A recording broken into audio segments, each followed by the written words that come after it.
కొన్ని పర్వతాల గురించి ధ్యానం చేస్తూ వస్తున్నాం కొన్ని దినాలుగా. ప్రారంభంలో మనం ధ్యానం చేసింది అరారాతు పర్వతాలు. అవి దేనికి సాదృశ్యంగా ఉన్నాయని చెప్పాలి. నూతన సృష్టి, నూతనమైన జన్మకి సాదృశ్యంగా ఉంది. ఆ 8 మంది రక్షించబడ్డారు కనుక వారే నూతన సృష్టి. కొత్త నిబంధన కాలంలో ఉన్న మనము మారు మనసు పొంది రక్షించబడితే నూతన సృష్టి. రెండవది మోరియా పర్వతం. ఇది విశ్వాసానికి పరీక్షకు సాదృశ్యంగా ఉందని కొన్ని మాటలు మనం విన్నాం. ఆ తర్వాత సీనాయి పర్వతం. ఇది సహవాసానికి ఉపవాసానికి సాదృశ్యంగా కనబడుతుంది. అలాగే హోరేబు కొండ. మోషే హోరేబు కొండ ఎక్కాడు. అగ్నిలో నుంచి ప్రత్యక్షత మోషే కలిగినట్లే మనము కూడా పరిశుద్ధాత్మ శక్తి చేత నింపబడిన వారమై దైవ దర్శనాలు పొందాలి అనే ఒక సాదృశ్య రూపకంగా హోరేబు కొండ గురించి మాట్లాడాడు పరిశుద్ధాత్ముడు. తర్వాత ఇదే హోరేబు కొండ ఏలియా కూడా ఎక్కాడు. ఆయన తలను మోకాళ్ళ మధ్యలో పెట్టుకొని చేసిన ఆసక్తితో చేసిన ప్రార్థనకి సముద్రంలో నుంచి అరచేతంత మేఘం సృష్టించబడి విస్తారమైన వర్షం ఇశ్రాయేలు దేశం మీద పడినట్లుగా మనం చూసాం. తర్వాత ఒలీవ కొండ. ఈ ఒలీవ కొండ పేతురు, యోహాను, యాకోబులను దేవుడు ఆ కొండ మీదకి తీసుకెళ్ళినప్పుడు వారి ఎదుట రూపాంతరం చెందాడు. ఇది మహిమ అనుభవాలకి సాదృశ్యంగా ఉంది. యేసయ్య తన రాజ్యాన్ని చూపిస్తానన్నాడు కనుక ఆ రాజ్యాన్ని మోషే ఏలియాలను కనుపరిచి సాదృశ్య రూపకంగా ఆ ఒలీవ కొండ మీద తన యొక్క చిత్తాన్ని బయలుపరిచాడు. హల్లెలూయా. ఆ తర్వాత మనం గొల్గొతా కొండ చూసాం. గొల్గొతా కొండ యేసయ్య శిలువ మ్రానుపై మరణించాడు కనుక, ఆ కొండ మీద మరణించాడు కనుక అది బలి అర్పణ అనే అంశంతో పరిశుద్ధాత్ముడు మీతో మాట్లాడారు. బలి అర్పణ ఎవరు చేశారంటే యేసయ్య. ఎక్కడంటే గొల్గొతా కొండ మీద బలి అర్పణగా ఆయన బలి అయిపోయాడు. దానికి సాదృశ్యంగా మనం అందరం కూడా మరి గొల్గొతా కొండని మనం ధ్యానం చేశాం. అంటే వాక్యపు మర్మములు, ప్రవచనాలు, కొత్త నిబంధన, పాత నిబంధన. పాత నిబంధనలో జరిగిన ప్రతి బలి అర్పణలో యేసయ్య ఉన్నాడు సూచనప్రాయంగా. కొత్త నిబంధనలో యేసయ్య దాన్ని నెరవేర్చాడు అనే ఒక భావన వచ్చినట్లుగా గొల్గొతా కొండను గురించి కొన్ని విషయాలు మనం ధ్యానం చేశాం. ఆ తర్వాత సియోను కొండ. చెప్పండి, ఆ తర్వాత ఏంటి? సియోను కొండను మనం ధ్యానం చేసాం. చాలా దాదాపుగా ఒక 2 వారాలు మనం దాని గురించి క్షుణ్ణంగా ధ్యానం చేసాం. సియోను కొండ అనుభవం దేనికి వచ్చాం మనం అంటే, పరలోకములో సియోను కొండ ఉందని చెప్పాం. భూమి మీద కూడా సియోను కొండ ఉంది. పరలోకంలో నూతన యెరూషలేము పట్టణం ఉంది. భూమి మీద కూడా నూతన యెరూషలేము పట్టణం ఉంది అని చెప్పాం. అయితే పౌలు గారు హెబ్రీ పత్రిక 12వ అధ్యాయంలో రాస్తూ మనం ఎక్కడికి వెళుచున్నాం అనే ఒక మాట సంబోధించి హెబ్రీ సంఘానికి ఆ లేఖలో దేవుని వాక్యాన్ని బయలుపరిచాడు. ఏంటంటే, గతంలో ఉన్న సీనాయి పర్వతం దగ్గరికి వెళ్ళినటువంటి ఇశ్రాయేలీయులు భయపడ్డారు. ఆయన దర్శనం చూసి, ఆయన దిగి రావడానికి చూసి భయపడి పారిపోయారు. కానీ మనమైతే ఇప్పుడు జీవము కలిగిన సియోను కొండకు వస్తున్నాం. ఇప్పుడు భయపడాల్సిన అవసరం లేదు. ఆ కొండ మీద యేసయ్య సియోనులో ఆ సియోను కొండ మీద యేసయ్య కూర్చొని, సింహాసనం మీద కూర్చొని ఆయన మనలందరినీ పరిపాలన చేయబోతున్నాడు. ఆయన అని మనము కొన్ని లేఖనాలు అక్కడ ధ్యానం చేసాం. అంతేకాకుండా మనం ఎక్కడికి వెళుచున్నాం అని పౌలు గారు మాట్లాడుతూ తండ్రి యొద్దకు, కుమారుడి యొద్దకు, పరిశుద్ధాత్ముడు, అలాగే వేవేల దేవదూతలు, శరాబులు, కెరూబులు, అలాగే నీతిమంతుల ఆత్మలు, పరిశుద్ధులు, వీళ్ళందరి దగ్గరికి మనం అక్కడికి వెళ్ళబోతున్నాం అని, ఆ జీవము గల దేవుని పట్టణానికి వెళ్ళబోతున్నామని కొన్ని మాటలు పరిశుద్ధాత్మ దేవుడి దాంట్లో కొంచెం వివరంగా, సవిస్తారంగా మనం కొన్ని వారాలు ధ్యానం చేసాం. అవన్నీ కూడా యూట్యూబ్లో ఇంకొన్ని అప్లోడ్ చేయాల్సి ఉన్నవి. కొంచెం సమయం దొరక్క నేను అప్లోడ్ చేయలేదు. ఇవన్నీ అప్లోడ్ చేస్తాను ఈరోజు రేపట్లో. దాదాపుగా 7-8 వీడియోస్ అలాగే ఆగిపోయి ఉన్నాయి. దాన్ని నేను అప్లోడ్ చేస్తాను. ఈరోజు రేపట్లో అప్లోడ్ చేస్తాను. దేవుని స్తోత్రం. మీరంతా కూడా యూట్యూబ్లో మనకు వస్తున్న ఛానల్స్లో వస్తున్న దేవుని వాక్యాలు విని మరి ఆత్మీయంగా బలపడాలని ప్రభు పేరట తెలియజేస్తూ ఉన్నాను. ఆ తర్వాత మోయాబు పర్వతాన్ని ఈరోజు మనం ధ్యానం చేయబోతున్నాం. ద మౌంట్ ఆఫ్ మోరియా పర్వతం, క్షమించండి, మోయాబు పర్వతం. చెప్పండి ఏంటండి? The mount of Moab. ఇది చాలా అంటే తక్కువ స్క్రిప్చర్స్ ఉన్నటువంటి అనుభవాలు ఉన్నటువంటి లేఖనం. అయితే దీని మీద జరిగిన, ఈ కొండ మీద జరిగిన కొన్ని బలి అర్పణలు ఉన్నాయి. ఈ కొండ మీద నుంచి ఒక ప్రవక్త ఇశ్రాయేలును శపించడానికి కొండెక్కాడు. అయితే ఈ కొండ అనుభవాన్ని మనం ఈరోజు చూసి కొన్ని నేర్చుకోవాలి, కొన్ని చేయకూడని ఉంటే వదిలిపెట్టాలి. ఆమేన్. సంఖ్యాకాండము, ద బుక్ ఆఫ్ నంబర్స్,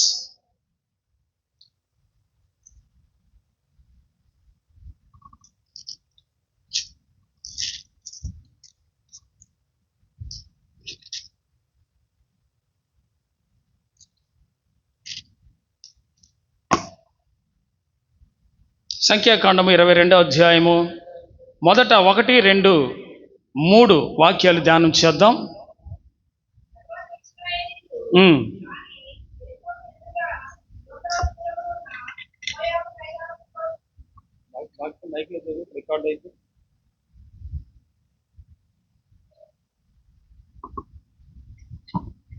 తరువాత ఇశ్రాయేలీలు సాగి యెరికోకు ఎదురుగా యోర్దాను తీరమునున్న మోయాబు మైదానములో దిగారు. తర్వాత సిప్పోరు కుమారుడైన బాలాకు ఇశ్రాయేలీలు అమోరీయులకు చేసినదంతయు చూచెను. జనము విస్తారముగా నున్నందున మోయాబీయులు వారిని చూచి మిక్కిలి భయపడిరి. మోయాబీయులు ఇశ్రాయేలీయులకు జంకిరి. చాలు, దేవుని స్తోత్రం కలుగునుగాక. ఈ మోయాబు పర్వత ధ్యానాన్ని, అంటే ఆ పర్వతం మీద జరిగిన కొన్ని విషయాలను మనం ఈరోజు ధ్యానం చేయబోతున్నాం. హల్లెలూయా. ఇప్పుడు ఈ పర్వతాలను గురించి, దాని మీద జరిగిన విషయాలన్నిటి గురించి దేవుడు మనకి బయలుపరిచి వీటి నుంచి వచ్చే కొన్ని లెసన్స్, కొన్ని పాఠాలు, కొన్ని అనుభవాలు నేర్చుకొని మనం విడిచిపెట్టాలి, విని నమ్మి విశ్వసించి నమ్మి వాటిని చేయాల్సినవి చేయాలి, విని వదిలేయటం కాదు. ఓకేనా? ఓకే, ఇక్కడ లేఖనంలోకి వెళ్తున్నాను, జాగ్రత్తగా ఆలకించండి. ఈ సంఖ్యాకాండములో మోయాబు పర్వతము కొంచెం ఇంపార్టెంట్ థింగ్. ఇది మోయాబు దేశానికి, ఆ మోయాబు దేశంలో ఆ పర్వతాలు ఉన్నాయి కాబట్టి మోయాబు పర్వతం అన్నాం. కాబట్టి పల్లగిరి వెళ్తే పల్లగిరి కొండ అంటాం, రాగాపురం వెళ్తే రాగాపురం గట్టు అంటాం. అట్లాగే ఇది కూడా మోయాబు దేశములో ఉంది గనక మోయాబు పర్వతం. మోయాబులో సమస్తము, ఆ దేశం అంతా కూడా బహుదేవత ఆరాధన కలిగిన దేశం. బహుదేవత ఆరాధన. కెమోష్ అనబడినటువంటి దేవతని వారు ఆరాధిస్తారు. ఏ దేవత అంటే కెమోష్ అనబడినటువంటి దేవతని ప్రాముఖ్యంగా. వీరే కాకుండా ఇంకా పలు దేవతలు ఉన్నాయి, నేను వాటి పేరు కూడా చెప్పడం ఇష్టం ఉండదు నాకు. కాబట్టి నేనేమన్నానంటే ఆ దేశ ప్రజలు బహుదేవత ఆరాధికులు. ఓకేనా? అయితే ఈ దేశానికి రాజుగా ఉన్నది ఎవరంటే బాలాకు అనబడిన ఒక రాజు. ఆ దేశానికి రాజుగా ఉన్నాడు బాలాకు. చెప్పండి. ఏ పేరు? త్వరగా చెప్పాలి. ఏ పేరు? బాలాకు అనబడిన ఈ రాజు బహు ప్రజ్ఞాశీలిగా చెప్పుకుంటాడు, కానీ పెద్ద జ్ఞానవంతుడేం కాదు. కానీ ఇతడు ఆ దేశానికి రాజుగా ఉన్న కాలంలో ఇశ్రాయేలీయులు ఐగుప్తు దేశంలో నుంచి బయటకు వచ్చిన తర్వాత ఆయా ప్రాంతాలు, ఆయా దేశాలు, ఆ మార్గాల గుండా వస్తూ ఉన్నారు నడుచుకుంటా. దేవుడైన యెహోవా వారికి పైగా మేఘములో ఉండి పగలు మేఘస్తంభముగా రాత్రి అగ్నిస్తంభముగా ఉండి వారిని నడిపిస్తూ వస్తున్నాడు. ఆ కాలములో జరిగిన విషయం ఏంటంటే, వారు నడుచుకుంటూ వస్తున్న ఆ కాలములో వారికి మార్గ మధ్యలో మరొక దేశం ఎదురైంది. అదే మోయాబు దేశం. చెప్పండి, ఏ దేశం అది? అంతకుముందు ఎన్నో దేశాలు ఎదురైనాయి, ఎన్నో ప్రాంతాలు ఎదురైనాయి. కొంతమంది ఆ దేశం గుండా, మా దేశం గుండా వెళ్ళడానికి వీల్లేదు, నడవడానికి వీల్లేదని ఆ మంకుపట్టు పట్టిన వాళ్ళందరి మీద యుద్ధాలు చేయాల్సి వచ్చింది. వాళ్ళు ఇశ్రాయేలీయులు గెలిచారు, ఆ దేశాలను స్వాధీనపరుచుకున్నారు. కొంతమంది వదిలేశారు, వెళ్ళండి మీ దారిని మీరు వెళ్ళండి అని త్రోవ ఇచ్చారు. దారి. ఇప్పుడు ఇతర దేశాల గుండా వెళ్ళాలంటే, ఇతర రాష్ట్రాల గుండా వెళ్ళాలంటే ఏమైనా పర్మిషన్ అక్కర్లేదంటారా?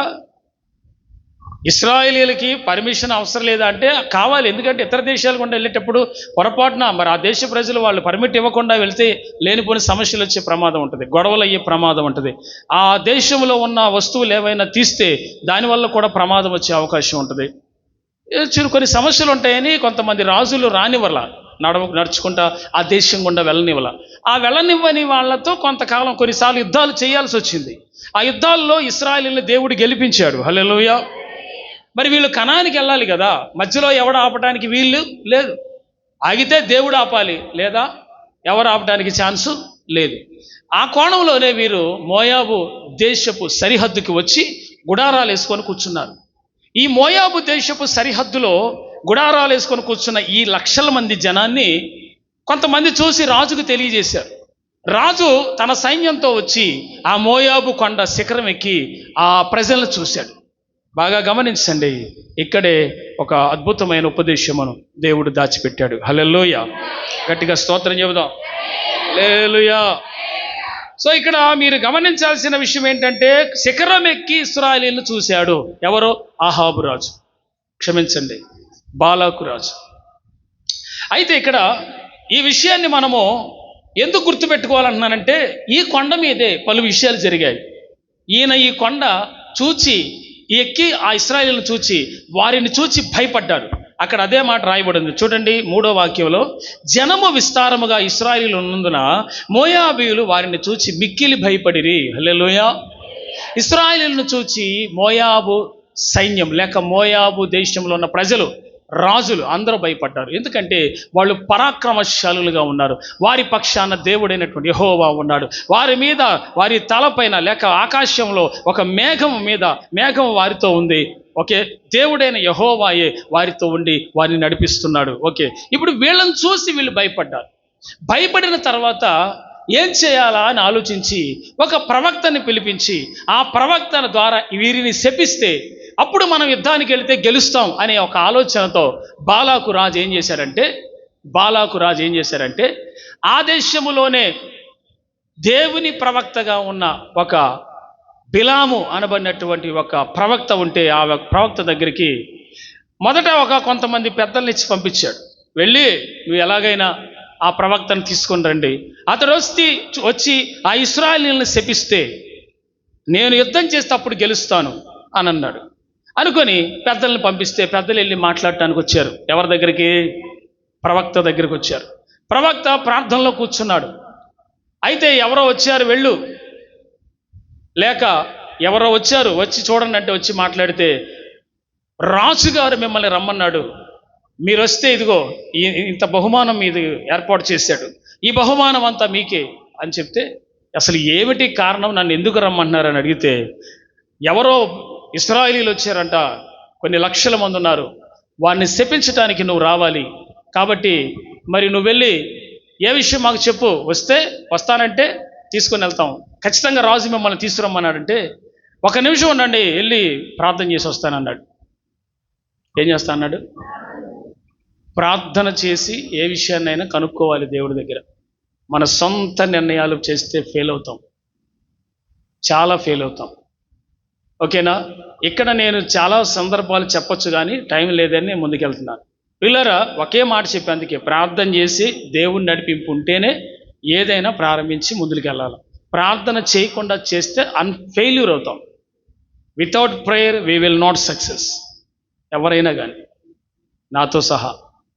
సో ఇక్కడ మీరంతా గమనించండి, ఈ మోయాబు దేశపు రాజు ఈ యొక్క ప్రవక్తని తీసుకురమ్మని పంపిస్తే ఆ ప్రవక్త గదిలోకి వెళ్ళి ప్రార్థన చేస్తానని దేవునికి ప్రార్థన చేస్తుండగా యెహోవా ఈ ప్రవక్తతో మాట్లాడి దేవుడు మాట్లాడంటాడు, నీవు వెళ్ళవద్దు, వారు ఆశీర్వదించబడిన వారు అని అన్నాడు. దేవునికి మహిమ కలుగునుగాక.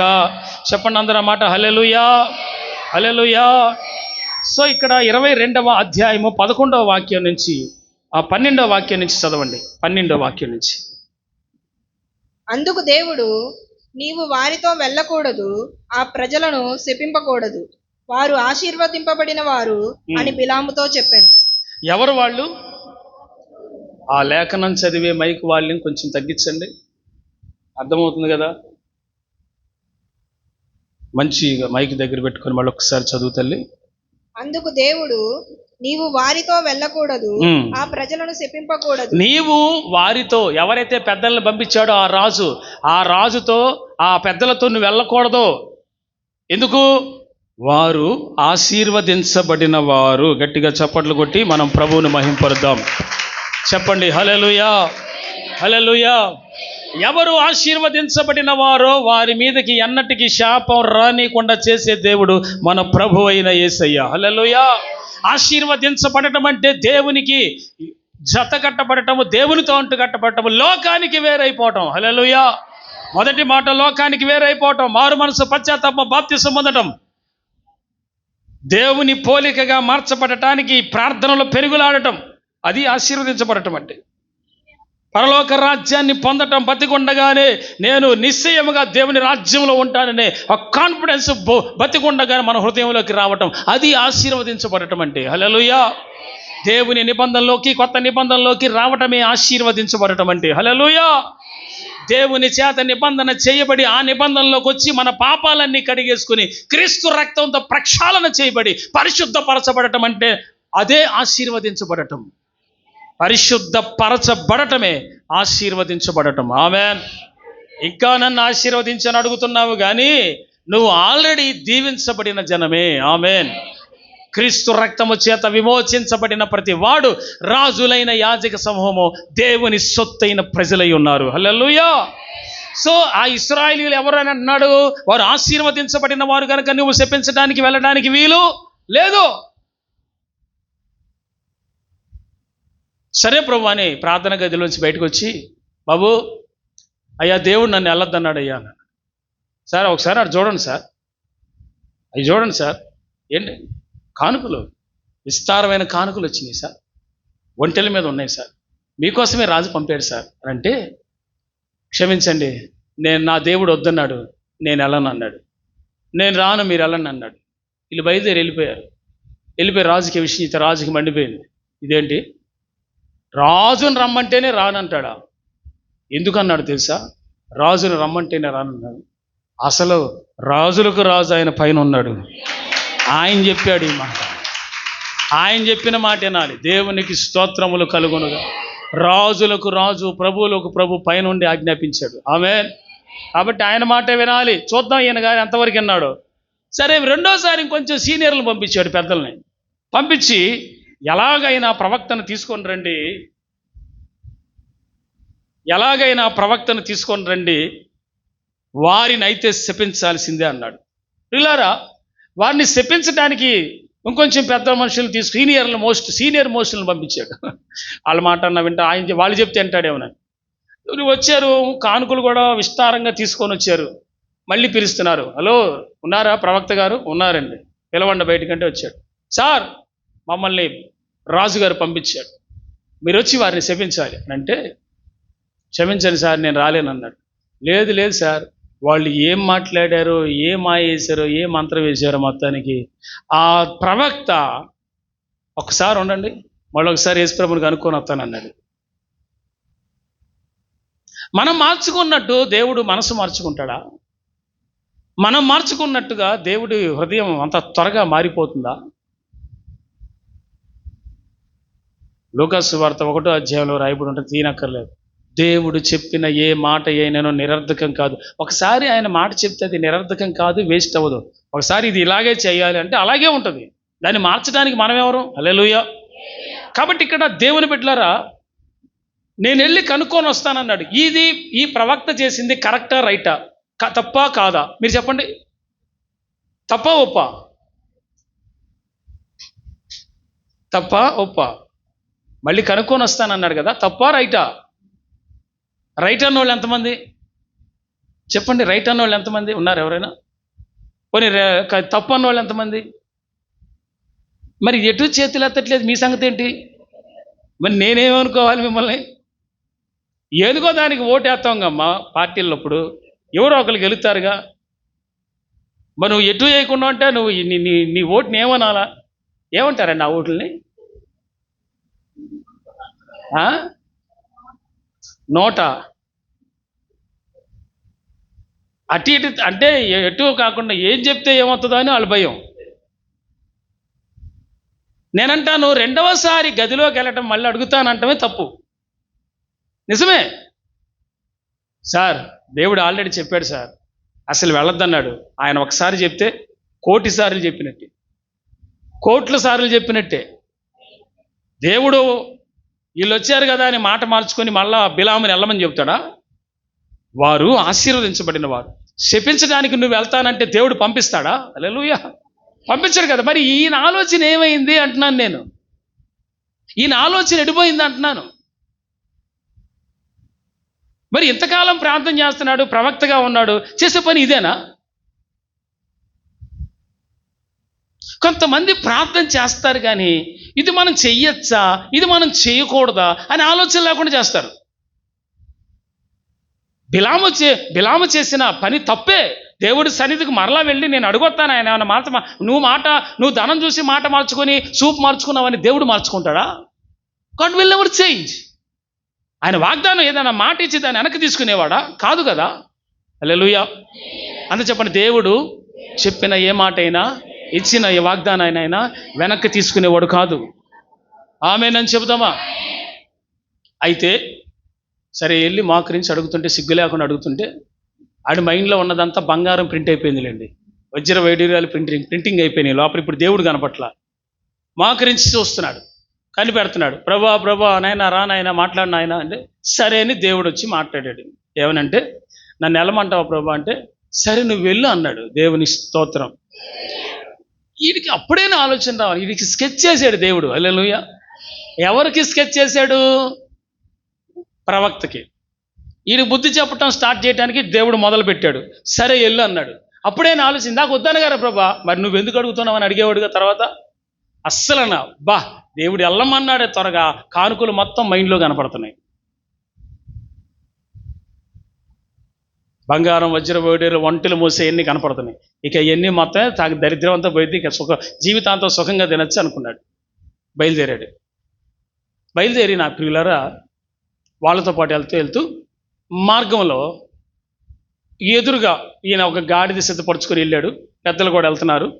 మార్గంలో ఒక దేవదూత ప్రత్యక్షమయ్యాడు. ఆ దేవదూత చేతిలో కత్తి ఉంది. ఆ కత్తి పుచ్చుకొని ఎదురుగా ఉన్న దేవదూత చూసి ఈడు ఎక్కిన గాడిద అటు ఇటు తిరుగుతుంది. ఇటు స్ట్రైట్గా వెళ్లకుండా ఆ స్ట్రైట్గా ఆ తిన్నని మార్గంలో కత్తి పట్టుకుని కూర్చున్నటువంటి ఈ గాడిదను చూసిన ఆ గాడిదను చూసినటువంటి ఈ యొక్క దేవదూత కత్తి పట్టుకొని ఉంటే, ఆ కత్తి పట్టుకున్న దేవదూతను చూసి పారిపోవటం, అటు ఇటు వెళ్ళటం జరిగింది. ఆ గొంతులోకి ఈ సందులోకి ఆ సందులోకి పోయి మొత్తానికి ఈయన పడేసింది కింద. ఎవరిని పడేసింది? ప్రవక్తని పడేసింది. ఇక కోపం రగిలిపోయి కర్ర తీసుకుని బయ్యని బాగుతున్నాడు, కొడుతూనే ఉన్నాడు. కొడుతూ ఉంటే దేవుడు ఆ గాడిదకి నోరిచ్చాడు. చెప్పండి, ఆ గాడిదకి ఏమిచ్చాడు? చదువుదాం. 22వ అధ్యాయం మోయాబు కొండ అనుభవం త్వరగా ధ్యానం చేద్దాం. 28 నుంచి. అతడు యెహోవా దగ్గర పెట్టుకోమ్మా మైక్. ఇంకా దగ్గర పెట్టుకోవాలి మైక్. అప్పుడు యెహోవా ఆ గాడిదకు వాక్కునిచ్చెను గనుక అది, నీవు నన్ను ముమ్మారు కొట్టితివి, నేను నిన్నేమి చేసి తినని బిలాముతో అనగా, గాడిదకి దేవుడు ఏమిచ్చాడంట? నోరిచ్చాడు. నోరిచ్చి, ఇన్నిసార్లు ముమ్మారు నన్ను కొడతావు, ఎప్పుడైనా నేను ఇట్లా చేశానా? ఎప్పుడైనా నేను ఎంత తిరగబడ్డానా? ఇప్పుడు ఎందుకు ఇలా చేస్తున్నావు? మరి ఎప్పుడు ఇలా చేయలేదు, ఎప్పుడు మంచిగానే ఉన్నా, మరి ఈ రోజు ఎందుకు ఇలా చేస్తున్నావు నువ్వు? నేను నీ దానను ఇతను మొదలుకొని ఎప్పుడైనా ఇలా చేయుట కద్దా? ఎప్పుడైనా ఇలా చేశానా అని అంటాను. వీళ్ళిద్దరు సంభాషణ జరుగుతుంది. వీడికి అర్థం కానిది ఏంటంటే, గాడిద మాట్లాడుతుంది ఏంది అని అర్థం కావట్లేదు.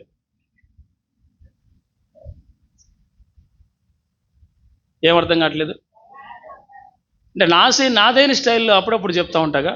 నా స్టైల్లో చెప్పాలంటే, గాడిదే మాట్లాడుతున్న సంగతి ఈ గాడిదకి అర్థం కావట్లా. నేనంటాను అది గాడిదే, కానీ ఇది వీడి అడ్డగాడిదే, వీడి నిలువు గాడిదే, వీడి మామూలుడు కాదు. మీరు నవ్వాలని చెప్పలా, వాస్తవం అది. ఏం పని లేకపోతే అది. గాడిద మాట్లాడుతుంది కూడా గ్రహించని అంత ఆ యొక్క ధనాపేక్షతో కళ్ళు మూసుకుపోయినాయి. అక్కడ ఈ గాడిద మాట్లాడిన సంగతి అర్థం కాక పోగా యెహోవా అంట ఆ టైంలో బిలాము కన్నులు తెరిచాడంట. చెప్పండి, ఏంటంట? అదేంటి, బిలాముకి గుడ్డోడా? కన్నులు లేవా? చెప్పండి, బిలాము గుడ్డోడా? చెప్పరే, బిలాము గుడ్డోడా? బిలాము. మరి యెహోవా కన్నులు తెరవజేశాడంట. హల్లెలూయా. అంటే దైవ సంబంధమైనవి చూడటానికి ఇతనికి మనోనేత్రం ఏమైందంట? మూయబడి ఉంది. నేను ఒకటి చెప్తున్నాను వినండి. మనము దేవుని సన్నిధికి వచ్చి ఎదుగుతున్నప్పుడు ఆత్మ సంబంధమైనవి గుర్తించగలగాలి, దైవ సంబంధమైనవి ఆత్మీయ కన్నులతో చూడగలగాలి. హల్లెలూయా. స్పిరిచువల్ ఐస్ అనేవి ఉన్నాయి, ఆత్మీయ నేత్రాలు అనేవి మనసుకు ఉన్నాయి. దేవుని స్తోత్రం. అప్పుడు దేవుడు అంట ఈ యొక్క ప్రవక్త కన్నులు తెరిచాడంట. అంటే అతని మనోనేత్రాన్ని వెలిగించినప్పుడు ఎదురుగా ఉన్న దూతను చూశాడు. హల్లెలూయా. కొంతమందికి మనోనేత్రం వెలిగించబడదు. ఎంతన్నా చెప్పుగాక మారరు, ఎంతన్నా చెప్పుగాక సత్యాన్ని గ్రహించరు, ఎంతన్నా చెప్పుగాక వాక్యం అర్థం కాదు. ఎంత దగ్గరకు వచ్చి ఇది కాదమ్మా ఇది అని ఎంత వివరణాత్మకంగా చెప్పినా వారి మనోనేత్రం వెలిగించబడదు. బికాస్ ఆఫ్ కొన్నిటి చేత, లోక సంబంధమైన వాటి చేత వాళ్ళ మనోనేత్రాలు మూయబడ్డాయి. ఎలీషా దగ్గర పనివాడు ఉన్నాడని అప్పుడప్పుడు మీకు చెప్తుంటాను, గుర్తుందా? ఎలీషా దగ్గర పనివాడు భయపడి ఒకసారి పొద్దున్నే లేచి బయటకు వచ్చినప్పుడు సిరియా సైన్యం వీళ్ళని పట్టుకోవడానికి కొండ మీద ఉంటే వీళ్ళ దగ్గరకు వస్తుంటే అది చూసి లోపలికి వెళ్ళి గురువుగారిని లేపుతాడు. మాస్టర్ గురుగారు లేవండి. ఎలీషా పాస్టర్ గారిని లేపుతాడు. లేపితే అని అంటాడు కదా, ఏంటి ఆయన తంద ఆడవంటే రా బయటికి రా చూడమంటే చూస్తే సిరియా సైన్యం అంతా వస్తున్నారు. ఏం చేయాలో అర్థం కాలేదు. వీడు ఇంకా కేకలు పెడుతున్నాడు, ప్రభువా వీడి కన్నులు తెరవజేయి నాయనా అని ప్రార్థన చేశాడు ఎలీషా. ఆ ఎలీషా చేసిన ప్రార్థనకి ఈ పనివాడి కన్నులు దేవుడు తెరిచాడంట.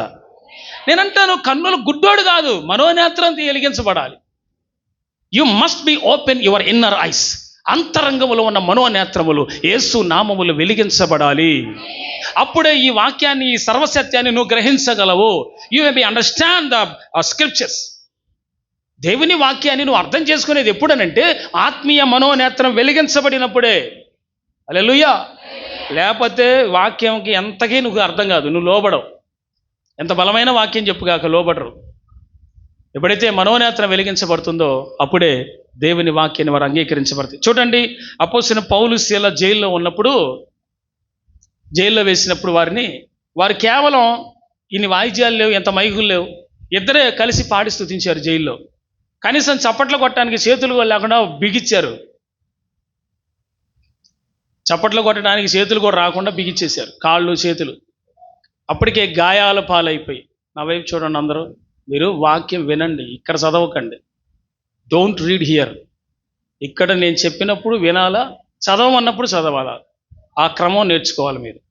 దేవుని స్తోత్రం చెప్పండి అందరూ. హల్లెలూయా. ఏం చెప్తున్నాను మీకు? పౌలు శీలలు జైల్లో ఉన్నప్పుడు వారు ఆరాధన చేశారు. వాళ్ళ ఆరాధనకి ఆ చెరసాల పునాదులు అదిరిని, ఆ భూకంపం కలిగింది. అక్కడ చెరసాల సైనికుల యొక్క ఖైదీలకు ఉన్నటువంటి ఆ యొక్క సంఖ్యలు తెగిపోయాయి. అక్కడి నుంచి ఖైదీలు పారిపోలా. ఆ జైలు అధికారి తను కత్తి దూసి పొడుచుకోపోయాడు. అమ్మో నన్ను చంపేస్తారు అధికారులని. కానీ పౌలు ఒక మాట అంటాడు అక్కడి నుంచి, అయ్యా దయచేసి మీరే అఘాయిత్యం చేసుకోవద్దు, మేము ఎక్కడికి వెళ్ళట్లేదు, మేమందరం ఇక్కడే ఉంటున్నాం అని ప్రకటన చేసి పౌలు దగ్గరికి వస్తాడు. ఈ జైలు అధికారి వచ్చినప్పుడు రక్షణ పొందటానికి నేనేం చెయ్యాలి అని అడుగుతాడు. ఏంటి? మీలో చాలా సగానికి సగం నేను చెప్పిన మాటలు వినలా. ఇప్పుడు రక్షణ పొందుటకు నేనేమి చెయ్యాలని ఆ జైలు అధికారి ఆ రాత్రి అడిగాడు. అంటే ఇతడు దేని మీద దృష్టి పెట్టాడో తెలుసా? పౌలు శీలల ఆరాధన మీద దృష్టి పెట్టాడు. వాళ్ళ ఆరాధనకి చెరసాల పునాదులు అదిరిపోయినాయని, అక్కడ పెద్ద భూకంపం కలిగిందని, సంఖ్యలు ఊడిపడిపోయినాయి అని సంగతి అర్థమైంది అతనికి. అతని మనోనేత్రం వెలిగించబడింది. వీరు ఆరాధించే దేవుడు శక్తి గల దేవుడు, ఈ దేవుని యందు నేను రక్షించబడాలి అని చెప్పి నేనేం చేయాలి రక్షణ పొందటానికని ఆ రాత్రి అడిగాడు. నా దేవుని సువార్త చెప్పిన వెంటనే వాళ్ళ ఇంటి వాళ్ళందరూ ఆ రాత్రి అందరూ రక్షించబడ్డారు. ఆ రాత్రే కుటుంబం అంతా యేసుని రక్షకుడిగా అంగీకరించింది, బాప్తిస్మం పొందేశారు. హల్లెలూయా. నేనేమంటానంటే మనోనేత్రం వెలిగించబడాలి. బిలాము కన్నులు దేవుడు తెరిచాడంట. అంతకు ముందు వరకు దేని చేత ముయ్యబడి ఉన్నాయి? కొంతమందిది కన్నులు ధనం చేత మూయబడి ఉంటాయి, డబ్బు చేత, అహంకారం, పేరు ప్రఖ్యాతుల చేత, కొంతమందికి ఉన్నటువంటి ఘనతల చేత కళ్ళు మూయబడి ఉంటాయి, క్లోజింగ్ అయిపోయి ఉంటాయి, సర్వసత్యాన్ని చూడరు. ఇక్కడ బిలాము కన్నులు అలాగే మూసుకుపోయి ఉన్నాయి. దేవుడు తెరిచాడు, ఎదురుగా ఉన్న దూతను చూశాడు, ఒక్కసారిగా దూత కాళ్ళ మీద పడ్డాడు. గట్టిగా స్తోత్రం చెబుదాం. హల్లెలూయా, హల్లెలూయా. ప్రభువా నన్ను క్షమించండి, నువ్వు వచ్చిన సంగతి నేను గుర్తుపట్టలేదయ్యా అని అంటాడు. ఇప్పటికైనా లేచి, నువ్వు గనక ఆ గాడిది గనక అటు ఇటు తిరగపోతే నువ్వెప్పుడో సచ్చేవాడు అన్నాడు. హల్లెలూయా. నేనైతే వెంటనే కూటం పెట్టేస్తా అక్కడ. హల్లెలూయా స్తుతి మహిమ ఎల్ల. ఎందుకో తెలుసా? ఈ మాట ఎన్నోండి వేసేసాడు. యేసు రక్తమే జయం. ఏం చేయాలి పాస్టర్ గారు? మీరు కూడా అట్ట మాట్లాడతారు. యేసు ప్రభు లాగే ఉంటారు, మీరు ఉండాలి, అంతే ఉండాలి. మాట ఎన్నోండి బుద్ధి చెప్తాడు దేవుడు. హల్లెలూయా. ఈ గాడిద గనక అడ్డుపడకపోతే నువ్వెప్పుడో పోయేవాడివి. లేకపోతే ఏంట్రా, ఆశీర్వదించబడిన జనమును శపించడానికి వెళ్తానికి నీ ఎంత దమ్ముండాలి నీకు? నేను ఆశీర్వదించాను ఆ ప్రజల్ని, నువ్వెవరు శపించడానికి వెళ్తానంటున్నావు? కరెక్టేనా ఇది? No no no no. సరే, నువ్వేం చెప్తే నేను అది చేస్తాను ప్రభువా, నీ ఇష్టమే నాయన అనంటే, నేను నీ నోట ఉంచిన మాట తప్ప ఏదైనా పలికావో బాబు ఇంకెందుకు అంటే పలుకుతానా, నువ్వేం చెప్తే అదే పలుకుతానన్నాడు. హల్లెలూయా. ఇప్పుడు చెప్పండి, గదిలో ఎందుకు వెళ్ళమన్నాడు? మార్గంలో మారు మనసు కోసం. గట్టిగా చప్పట్లు కొట్టి ప్రభువుని మహిమపడదాం. ఒక శోధన దేవుడు దాచిపెట్టి అక్కడ వచ్చిన తర్వాత నీకు బుద్ధి చెప్పడానికి, నీకు మారు మనసు రావడానికి అవరం అంతా చేస్తాడు ఆయన. ఎందుకంటే ప్రార్థన తగ్గింది, ఎందుకంటే ఉపవాసం తగ్గింది, ఎందుకంటే సన్నిధికి రావట్లా, ఎందుకంటే శ్లోక సంబంధమైన వాటి వైపు, ఆశల వైపు, కోరికల వైపు, శరీర సంబంధమైన బంధాల వైపు నీవు తిరిగిపోయావు. పాప ఆయన ఇంకా మంచోడు కాబట్టి చిన్న చిన్నవి వెళ్తున్నాడు మార్పు చెందటం కోసం. నేను అనేది ఏంటంటే, మనం గనక సరి చేసుకోకపోతే ఏదో ఒక బలహీనత పెడితే ఏమైపోతావు? వద్దు, ఇంకా ఛాన్స్ ఇవ్వద్దు దేవునికి. మనమే రిపెంటెన్స్ అవుదాం, మనమే మారు మనసు పొందుదాం, పశ్చాత్తాపడదాం, ఒప్పుకుందాం, విడిచిపెడదాం, కనికరించబడదాం, దీవించబడదాం. ఆమె అంతే కదండి. చేంజ్ అవ్వాలి. ఆమె పక్కన వాళ్ళతో చెప్పండి, చేంజ్ అయ్యావా అని అడగండి. ఆమె హల్లెలూయా. అయితే అక్కడి నుంచి బయలుదేరి తిన్నగా రాజు దగ్గరికి వెళ్ళారు. రాజు దగ్గర ఈయన ఎదురు చూస్తున్నాడు.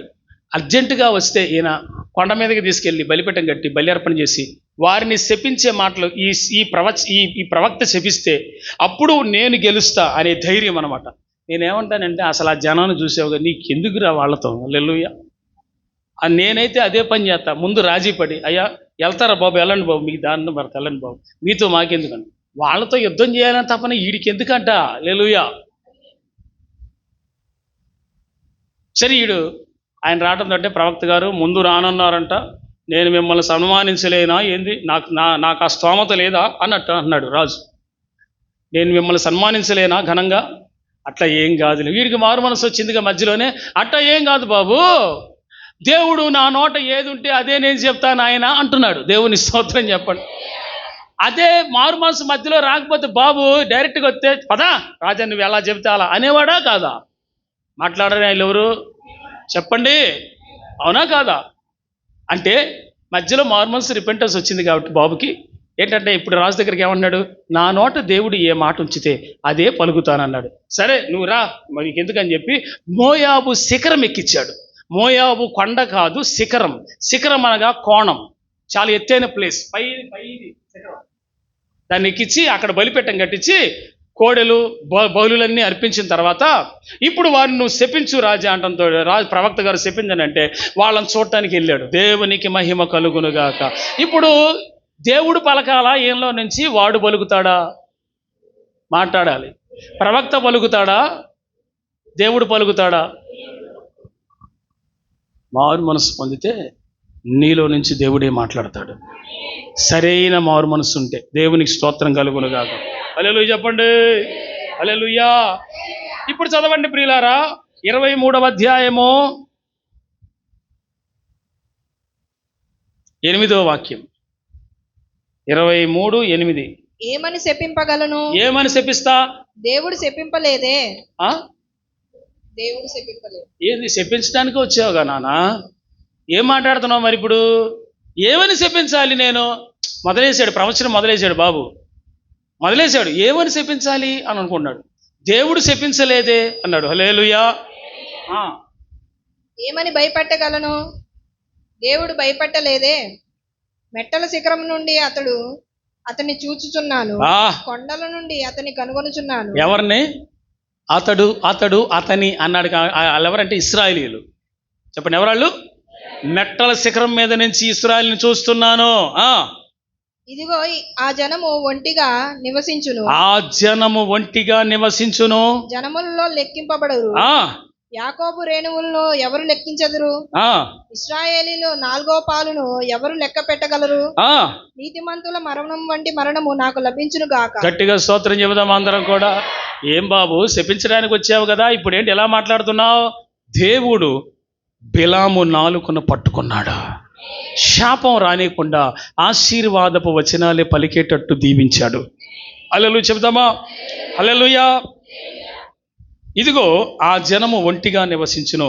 నాకేం కనపడుతుందంటే ఈ వర్ణనలలో వారు సింహము అన్నట్టుగా కనపడుతుంది. ఇశ్రాయేలీలంతా ఎవరంట?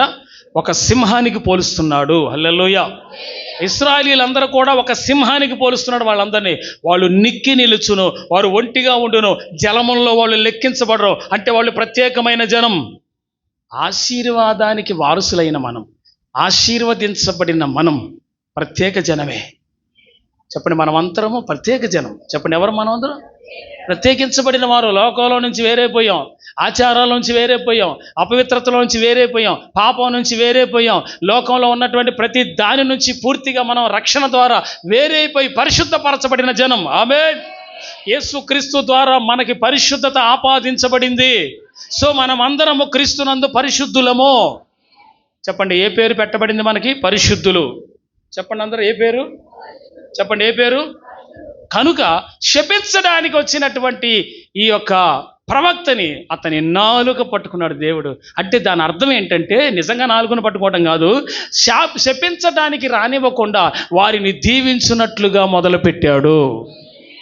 ఆశీర్వాదానికి వారసులైన వారిని ఎవ్వరూ శపించలేరు. పక్కన చెప్పండి, నిన్నెవరూ శపించలేరు అనండి. ఆమేన్. నేను ఒక విషయం చెప్పనా? ఎవరైనా మనల్ని శపించడానికి నోరు తెరిచారనుకుందాం, నోరు తెరిచి మనల్ని ఎవరైనా శపిస్తున్నారనుకుందాం, అది నీ మీద పని చేయదు. అది నీ మీద పని చేయదు. ఎవరు శపించారో ఆ శపించిన వారికి తిరిగి రివర్స్ అయి తగులుతుంది. ఎందుకంటే మనము యేసు రక్తపు కోటలోకి వచ్చిన వారము, మనము ఆశీర్వాదానికి వారసులైనటువంటి వారము. కాబట్టి మన మీద ఏ శాపము కూడా పని చేయదు. It's never work. The curse will be never work. శాపము ఎప్పటికీ పనిచేయదు. అంత చెప్పండి వాళ్ళ పక్కనతో, నీ మీద శాపం ఎప్పటికీ పనిచేయదని. Hallelujah. It's never work, any time, always. Amen. Okay, వీరిని శపించడానికి వచ్చిన వాడు పూర్తిగా దీవించేశాడు. మీరు పాపం రాజుగారు ఒకటి కంగారు ఏందో చూద్దాం ఒకసారి. ఈ మాట ధ్యానం చేసి ఈ వారానికి ఎంతవరకు అనుకుని ముగించుకుందాం. టైం లేదు కనుక, టైం అయిపోయింది. అంతటా బాలాకు బిలాముతో, నీవు నాకేమి చేసితివి? నా శత్రువులను శపించుటకు నిన్ను రప్పించి తిని, అయితే నీవు వారిని పూర్తిగా దీవించితివని. హల్లెలూయా. ఓరే నాయన, నువ్వు శపిస్తావని పిలిపితే, డబ్బులు ఇచ్చి పిలిపితే నువ్వేంద్ర అవన్నీ వాళ్ళందరినీ దీవించావు. ఈ రోజు నుంచి నీ శత్రువుని కూడా నువ్వు దీవించాలి. నీకెవరైనా పడని వాళ్ళు ఒకవేళ ఉంటే వారిని దీవించు ప్రభువా అని నువ్వు ప్రార్థన చేయగలవా? Are you praying like that? నీకు నచ్చని వాళ్ళు ఎవరైనా ఉంటే వారి కోసం నువ్వు ప్రార్థన చేయగలవా? This is the Christianity. ఇదే నిజమైన క్రైస్తవ్యం. ఏంటంటే నీ శత్రువు కోసం ప్రార్థన చేయటం. శపించబడిన వారిని కూడా దేవుడు ఆ శాపాన్ని కొట్టివేసి ఆశీర్వాదకరంగా మారుస్తాడు. ఇప్పుడు నీ కుటుంబం మీద శాపం ఉంది, తరతరాల శాపం ఉంది. ఆ శాపాన్ని దేవుడు కొట్టివేయగలడు. క్రీస్తు నామంలో ఆ శక్తి ఉంది. నీ కుటుంబం మీద తరతరాలుగా ఏలుబడి చేస్తున్న ఏ శాపాన్నైనా ప్రభు కొట్టివేసి దాన్ని ఆశీర్వాదకరంగా మార్చి తరతరములకు దీవెనకరంగా మారుస్తాడు. హల్లెలూయా. ఎన్నటికి ఆశీర్వాదకరంగా మారుస్తాడు. హల్లెలూయా. అంటే యేసయ్యలోనే, యేసయ్యతోనే, యేసయ్య మార్గంలోనే, జీవములోనే, సత్యములోనే ఉండేలా చేయగలడు. అదే ఆశీర్వాదం అని చెప్తున్నాను. Hallelujah. This is the real blessing for you. Amen. Hallelujah. So ఇప్పుడు నువ్వు పూర్తిగా వారిని దీవించేసావు బాబు, శపించమంటే దీవించావు కనుక ఇంకొకసారి ఛాన్స్ ఇవ్వ అని అడిగాడు. ఇప్పుడు నేను చెప్పే మాట కొంతమందికి బాధ కలిగిస్తే నేనేం చేయలేను. చదవండి, కంటిన్యూషన్ చేద్దాం. అందుకతడు, యెహోవా నా నోట ఉంచిన దాని నేను శ్రద్ధగా పలకవద్దా అని ఉత్తరం ఇచ్చాను. అప్పుడు బాలాకు, దయచేసి నాతో కూడా మరి ఒక చోటికి రమ్ము, అక్కడ నుండి వారిని చూడవచ్చును. వారు చివర మాత్రమే కనబడును, కానీ వారందరూ నీకు కనబడరు. అక్కడ నుండి నా నిమిత్తము వారిని శపింపవలెనని అతనితో చెప్పి పిస్గా కొననున్న కావలి వారి పొలమునకు అతని తోడుకొని పోయి 7 బలిపీఠములను కట్టించి ప్రతి బలిపీఠం మీద ఒక కోడెను ఒక పొట్టేలును అర్పించెను. హల్లెలూయా. చెప్పండి హల్లెలూయా. బాబు, ఈ ప్లేస్ మనకు కచ్చి రాలేదు, ఇంకో స్థలానికి పోదాం, ఆ స్థలానికి పోయి అక్కడ కడదాం బలిపీఠం అని అన్నది. కలిసి రాలేదా? నేను కొన్ని విషయాలు భలే నవ్వొస్తూ ఉంటుంది నాకు. ఒక ఇంటికి పోయా, ఆ ఇంట్లో రోలు ఈశాన్యంలో పెట్టారని వాళ్ళమ్మ పెద్ద గొడవ చేసింది ఆ రోజు. రోలు ఈశాన్యంలో పెట్టారని. ఈశాన్యంలో బరువు ఉండకూడదు అన్నారంట. నేనంటాను అప్పుడు నాకు ఇలాంటివి గుర్తుకొస్తాయి. ఇక్కడ మనకు కలిసి రాదు, ఇంకో చోట పెట్టుకుందాం పా అన్నాడు కూటం. ఆ ప్లేస్లో కలిసి రాకపోతే దాని అర్థం ఏంది? అసలు యేసు ప్రభు వారిని ఆశీర్వదించాలని కోరుకుంటే నువ్వు శపించడానికి వెళ్తున్నావు, అది జరగదని దేవుడు అంటున్నాడు. అలాంటప్పుడు ఆ కార్యం జరగకుండా వేరొక కార్యం జరుగుతుంది అక్కడ, దేవుడు ఒప్పుకోవట్లేదు. కాబట్టి ప్లేస్ మారితే దేవుడు ఒప్పేసుకుంటాడా? మాట్లాడండి. ప్లేసు మారింది కాబట్టి దేవుడు కూడా సర్లే నువ్వు ప్లేసు మార్చినందుకు సర్లేయ్యా వాళ్ళని శపించంటాడా? నేను ఒకటే చెప్తున్నా, మారు మనసు పొంది రక్షించబడిన జనం వారు ఎక్కడున్నా ఆశీర్వదించబడిన వారే. వారి మీదకి ఎంత గొప్పోడైనా, ఏ తాంత్రిక శక్తి, ఏ మాంత్రిక శక్తి, ఏ చేతబరి శక్తి, ఏ క్షుద్ర శక్తి, వాడు ఏదైనా కానీ ఈ లోకములో సాతానుగాడికి సంబంధించినవేవి కూడా దేవుని పిల్లల మీద పని చేయటానికి అధికారము లేదు. వాళ్ళు చేసినా పని చేయదు. ఎందుకో తెలుసా? సర్వోన్నతుడు, నిర్దోషి, నిష్కల్మషుడు, పాపుల్లో చేరక ప్రత్యేకంగా ఉన్నవాడు పరమ నుండి భూలోకానికి దిగొచ్చాడు. ఆయన పరిశుద్ధుడైన దేవుడు, మహాఘనుడైన దేవుడు. ఆయన పరిశుద్ధ రక్తంతో మనం కడగబడ్డాం కనుక ఆ బలహీనమైనవేవి కూడా మనల్ని ఏవి చేయడానికి వీలు లేదు. It's never happen, it's never work. జరగదు, అది పని కూడా చేయదు. ఎందుకంటే అమూల్య రక్తంతో కడగబడ్డాం, యేసు రక్తంతో. ఆమేన్. సో ఇతను వేరొక చాటుకి తీసుకుపోతా నిన్ను. అబ్బాయి నా మాటినయ్యా, ఇసుగా కొండకు తీసుకెళ్ళారు ఈసారి. ఇసుగా కొండ, అక్కడ ఆ కొండల్లోనే అదొక భాగం. ఆడ తీసుకుపోయి కొండ ఎక్కించి 7 బలిపీఠాలు కట్టి సమాధాన బలు అర్పించేసి ఇప్పుడు చెప్పించు, వారు నీకు కొంచెమే కనపడతారు. ఇప్పుడు వాళ్ళు నీకు కొంచెం కనపడతారు కనుక నీకు ధైర్యం వస్తుంది, నువ్వు వారిని చెప్పించవచ్చు. ఎక్కువ మంది కనపడుతుంటే ధైర్యం రావట్లేదు వీడికి. హల్లెలూయా. ఈ ప్రవక్తకి ధైర్యం రావట్లేదా? ఈ పిచ్చోడు కాకపోతే ఈ రాజు కొద్దిమంది కనపడితేయే, ఎంతమంది కనపడితేయే వారు ఆశీర్వదించబడిన వారు. ఆశీర్వదించబడిన వారిని చాటు నుండి కొంచెమే కనపడుతున్నారు కాబట్టి శపించడానికి ధైర్యం వస్తున్నారు. ఈడు పిచ్చోడు అసలు ఈ రాజు ముందు. కొద్దిగా కనపడితే ధైర్యం వస్తుందా ఈ రాజుకి? లక్షల మంది ఉన్నారు కాబట్టి భయపడుతున్నావేమో నువ్వు ప్రవక్త గారు. కొంచెం సైడ్కి వచ్చి కొంచెం చూడండి, వాళ్ళని మీరు శపించేస్తారు, ధైర్యం వచ్చింది నీకు. ఏంది సార్ అసలు ఇది? అంటాను ప్రియులరా, ఇది సరైన నడిపింప? ఒక్కసారి ఆశీర్వదించబడితే వారిని శపించటం ఎవ్వరి తరం కాదు.